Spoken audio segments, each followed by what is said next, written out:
Tense নিয়ে তোমাদের সব থেকে বেশি ভয় থাকে, কারণ গ্রামারের এই একটা টপিকের জন্যই কিন্তু অনেকেই তোমরা ফ্লুয়েন্ট ইংরাজি বলতে পারো না। তাই টেন্স আমরা ক্লাস করেছি 100 ডেজ স্পোকেন ইংলিশ চ্যালেঞ্জে।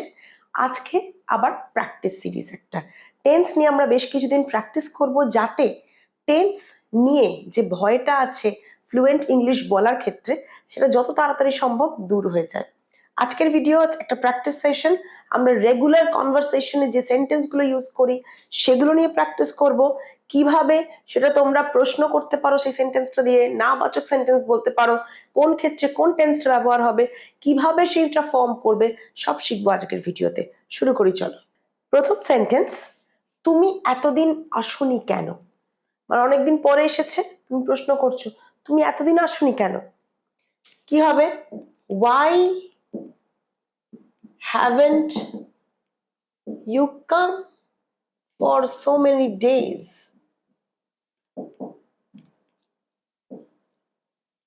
Why haven't you come for so many days?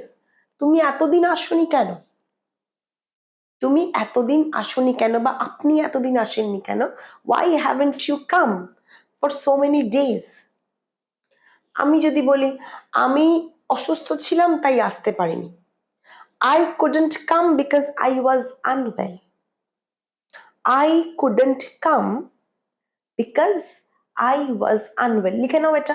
এরকম প্রশ্ন করলে এরকম উত্তর তো হতেই পারে যে আমি অসুস্থ ছিলাম তাই আসতে পারিনি। I couldn't come, আমি লিখে দিচ্ছি I couldn't come because I was unwell বা I was ill. unwell এর জায়গায় ill লিখতে পারো। তাহলে প্রশ্ন উত্তর এইভাবে যত প্র্যাকটিস করবে তত কিন্তু ফ্লুয়েন্টলি ইংরেজিটা বলতে পারবে, তত তাড়াতাড়ি শিখতে পারবে। আমি তোমাকে কখনো বিশ্বাস করব না, এর মানে ভবিষ্যতে বিশ্বাস করার কথা বলা হচ্ছে। মানে হয়তো বিশ্বাস করে ঠকেছে আগে, তাই আর ভবিষ্যতে কখনো বিশ্বাস করব না সেইটা ইমপ্লাই করতে চেয়েছে, সেইটা বোঝাতে চেয়েছে। তার মানে ভবিষ্যৎ, future tense. I won't believe you any more, আমি তোমাকে আর কখনো বিশ্বাস করবো না। I won't believe you anymore. Won't মানে কিন্তু উইল নট, উইল নট মিলে ওয়ন্ট হয়। I won't believe you anymore, I won't trust you anymore, আমি তোমাকে আর বিশ্বাস করবো না কখনো। তিনি আমায় বকাবকি করছিলেন, করছিলেন মানেই হচ্ছে অতীতকাল এবং কাজটা চলছিল। হয়তো যখন কথাটা বলা হচ্ছে সেই সময় কাজটা চলছিল, বকাবকি চলছিল অতীতকালে। তাহলে অতীতকালে কোনো কাজ চলা মানে পাস্ট কন্টিনিউয়াস। বকাবকি করার ইংরেজি কি যারা জানো না তারা আজকের ভিডিওতে একটা নতুন ওয়ার্ড শিখে নেবে। হি ওয়াজ স্কোল্ডিং মি, হি ওয়াজ স্কোল্ডিং মি। স্কোল্ডিং অথবা আর একটা হতে পারে রিবিউকিং। স্কোল্ডিং বা রিবিউকিং দুটোর মানেই হচ্ছে বকাবকি করা। স্কোল্ডিং বা রিবিউকিং। হি ওয়াজ স্কোল্ডিং মি, পাস্ট কন্টিনিউয়াস মানে সাবজেক্ট ওয়াজ বা ওয়ের, তার সাথে ভার্ব আইএনজি। এটা তো আমাদের ফরম্যাট, এটাই স্ট্রাকচার। সাবজেক্ট, তার উপর বেস করে ওয়াজ বা ওয়ের, তার সাথে ভার্ব, তার সাথে আইএনজি। বাই দ্য ওয়ে, যারা প্রথম দেখছো অবশ্যই চ্যানেলটা সাবস্ক্রাইব করো, আর যারা এখনো আমাদের সাথে অনেকদিন ধরে দেখছো লাইক করো ভিডিওটা, শেয়ার করে বন্ধু বান্ধবদের ইনভাইট করো, আর অবশ্যই কমেন্টে যে প্রশ্নগুলো উত্তর দিতে বলছি সেগুলো করে জানাও। কারণ তোমরা অনেকেই জানো যে প্রশ্নের উত্তর দিলেই কিন্তু আমি সঠিক না সঠিক নয় সেটা সঙ্গে সঙ্গে কমেন্ট করে দেওয়ার, রিপ্লাই দেওয়ার চেষ্টা করি। ইতস্তত বোধ করছো কেন? আরো একটা নতুন ওয়ার্ড শিখবো, ইতস্তত বোধ করা। করছো কেন মানে কাজটা বর্তমানে হচ্ছে, যে যাকে বলছো সেই ইতস্তত বোধটা বর্তমানে করছে। why are you hesitating? Hesitate করা মানে ইতস্তত বোধ করা, অনেকেই ওয়ার্ডটা জানো না। হেজিটেট করা মানে ইতস্তত বোধ করা, Why are you hesitating? হয় না কিছু বলতে ইতস্তত বোধ করা, কিছু করতে ইতস্তত বোধ করা, এটার ইংরেজি hesitate.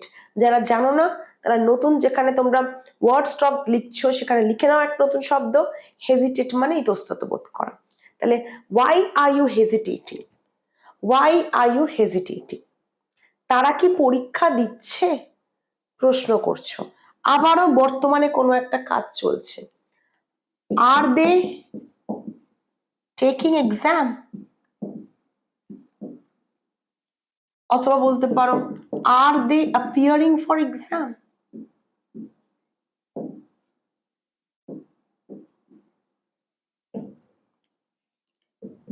R they taking exam, are they appearing for exam, মানে তারা কি পরীক্ষা দিচ্ছে, পরীক্ষার জন্য অ্যাপিয়ার করছে। সে সব টাকা নিয়ে পালিয়ে গেছে, সে সব টাকা নিয়ে পালিয়ে গেছে, অলরেডি কাজটা চলে হয়ে গেছে। He has fled with all the money, he has fled with all the money,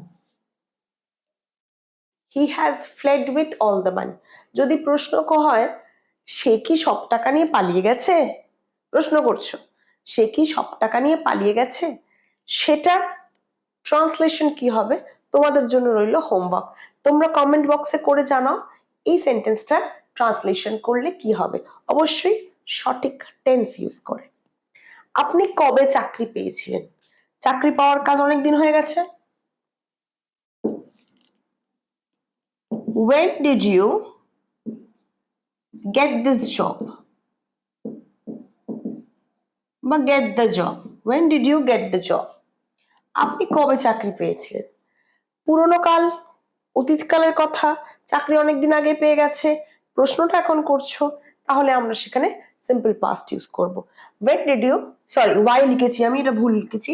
তুমি কবে পেয়েছো মানে when did you get the job, I'm very sorry, when did you get the job, তুমি কবে চাকরি পেয়েছো। ধরো আমি বললাম আমি চাকরিটা 2020 সালে পেয়েছি, আমি চাকরিটা 2020 সালে পেয়েছি। এই উত্তরটা সঠিক টেন্স ইউজ করে কিভাবে তোমরা ট্রান্সলেট করবে তোমাদের জন্য রইলো আরো একটা হোমওয়ার্ক। কমেন্ট বক্সে করে জানাও আর জেনে নাও যে উত্তরটা সঠিক কিনা। ওয়েট ফর মাই রিপ্লাই, আমি যত তাড়াতাড়ি সম্ভব তোমাদের রিপ্লাই দেওয়ার চেষ্টা করি।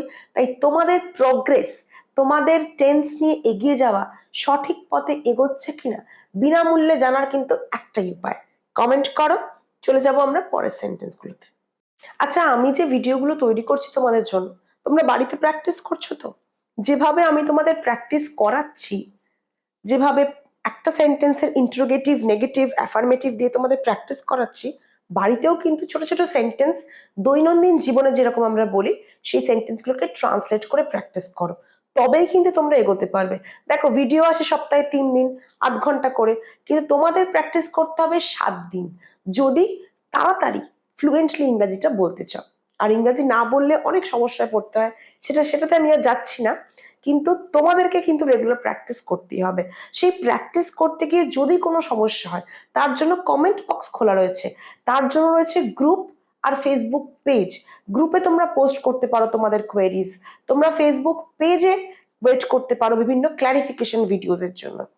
তোমাদের কাছে একটা রিকোয়েস্ট রয়েছে, এই গ্রুপ আর পেজের কমিউনিটিকে তোমরা বাড়িয়ে তোলো, যাতে এইখানে ভবিষ্যতে আমরা ফ্রি ক্লাস নিতে পারি, যাতে আমাকে পেড ক্লাস না করতে হয় তার প্রচেষ্টা। ফ্রিতে বিনামূল্যে তোমরা ল্যাঙ্গুয়েজ শেখো, ইংরেজিতে ভালো করে ল্যাঙ্গুয়েজ শেখো, তার জন্যই এই গ্রুপ আর পেজটা। আশা করছি তোমরা হেল্প করবে, নিজেদের বন্ধু বান্ধব, ফ্যামিলি মেম্বার সবাইকে কমিউনিটিতে জয়েন করাও, যাতে একসাথে আমরা তাড়াতাড়ি ইংরেজিটা শিখতে পারি। দেখে নি চলো। তিনি সর্বদা সত্যি কথা বলেন। দেখো এইখানে বোঝাচ্ছে যে তোমরা একটা রেগুলার হ্যাবিটের কথা বলছো। রেগুলার হ্যাবিট মানে প্রেজেন্ট ইনডেফিনিট বা সিম্পল প্রেজেন্ট। কি হবে? He always tells the truth, he always tells the truth. He আছে বলে এখানে থার্ড পারসন সিঙ্গুলার নাম্বারে এস বসেছে। যদি বলি আমরা সর্বদা সত্যি কথা বলি, কি বলবো? We always tell the truth. ঠিক আছে? তুমি কি বাড়ির কাজ শেষ করেছো? বাড়ির কাজ মানে এখানে স্কুলের থেকে যে বাড়ির কাজ করতে হয় তার কথা বলছি আমরা। কি বলবো? Have you finished your homework? Have you finished your homework?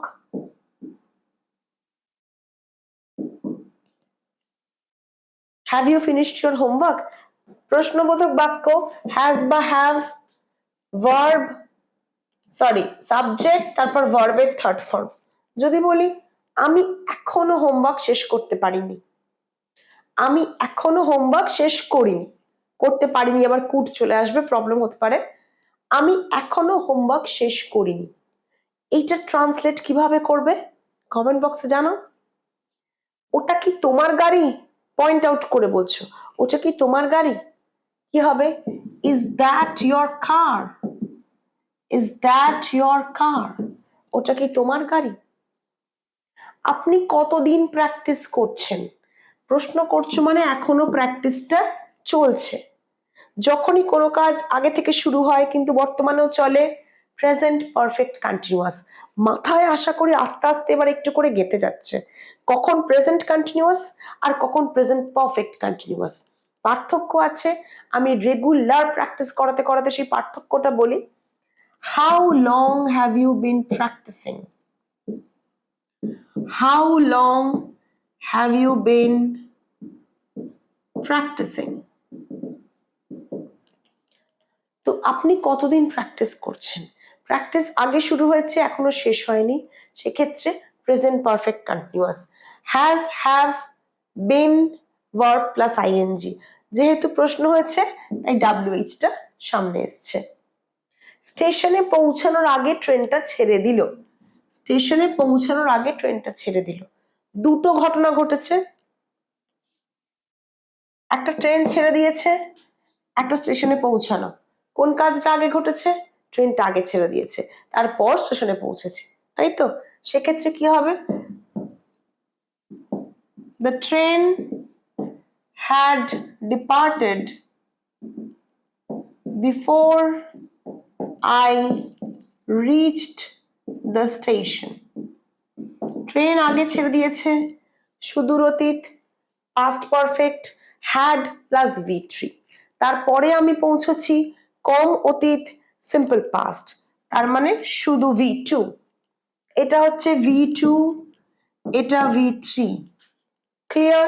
আমরা আগেও অনেকবার বলেছি যখনই একটা সেন্টেন্সে দুটো অতীত থাকবে তার মধ্যে যেটা বেশি অতীত সেটাতে আমরা পাস্ট পারফেক্ট ইউজ করব, যেটা কম অতীত পাস্ট সিম্পল পাস্ট বা পাস্ট ইনডেফিনিট ইউজ করব। পাস্ট ইনডেফিনিট মানে V2 ভার্বের সেকেন্ড ফর্ম, পাস্ট পারফেক্ট মানে ভার্বের থার্ড ফর্ম। তুমি কবে ডাক্তার দেখাতে যাবে? ভবিষ্যতের কথা, মানে ভবিষ্যতে কবে যাবে? When will you visit the doctor's chamber? তুমি কবে এরপর ডাক্তার দেখাতে যাবে? When will you? Will মানে হচ্ছে ফিউচারের কথা বলছি। When will you visit the doctor's chamber? এরপর কবে ডক্টর দেখাতে যাবে? আমরা কি চা খাবো না? ভবিষ্যতের কথা বলছে, এখনো চা খাওয়া হয়নি, আমরা কি খাবো না প্রশ্ন করছে। Won't we have tea? আমরা কি চা খাবো না? ড্রিঙ্ক বা ইট আমরা কলোকিয়াল সেন্টেন্সে কম ইউজ করি। যারা নেটিভ স্পিকার তোমরা ড্রিঙ্ক বলতেই পারো, যে কোনো কিছু পান করার ক্ষেত্রে ড্রিঙ্ক। কিন্তু যারা নেটিভ স্পিকার হয়, যাদের ইংরেজিটা ফার্স্ট ল্যাঙ্গুয়েজ, আমরা তো তাদের মতো একটু চেষ্টা করছি বলার যে ফ্লুয়েন্ট শোনায়। সেক্ষেত্রে কোনো কিছু খাওয়া, সেটা পান করা হোক বা চিবিয়ে খাওয়া হোক, দুটো ক্ষেত্রে আমরা হ্যাভ ইউজ করি। যেমন ধরো I will have my lunch, আমরা বলি না I will eat my lunch. I will have coffee now, আমি এখন কফি পান করব। I will drink coffee now আমরা বলি না। তাই তোমরাও যদি ফ্লুয়েন্টলি ইংরেজিটা নেটিভ স্পিকারদের মতো বলতে চাও, ড্রিঙ্ক বা ইটটা ব্যবহার না করে খাওয়ার ক্ষেত্রে হ্যাভ ব্যবহার করবে। কি বলবে? Won't we have tea? আমরা কি চা খাবো না? On this note I am ending this class here. Class এখানেই শেষ করছি। আশা করছি তোমাদের ক্লাস ভালো লেগেছে। যদি ভালো লাগে একটা লাইক তো এক্সপেক্ট করতেই পারি। সাথে শেয়ার করো, যত বন্ধু বান্ধবদের সাথে পারো শেয়ার করো। কমেন্ট অবশ্যই করবে, যেগুলো প্রশ্ন দিয়েছি তোমাদের হোমওয়ার্ক দিয়েছি কমেন্ট করে জানাও, যাতে আমি তোমাদের সেই হোমওয়ার্ক চেক করে দিতে পারি। অবশ্যই ফেসবুক গ্রুপ আর ফেসবুক পেজে জয়েন করবে। দেখা হচ্ছে পরের ক্লাসে।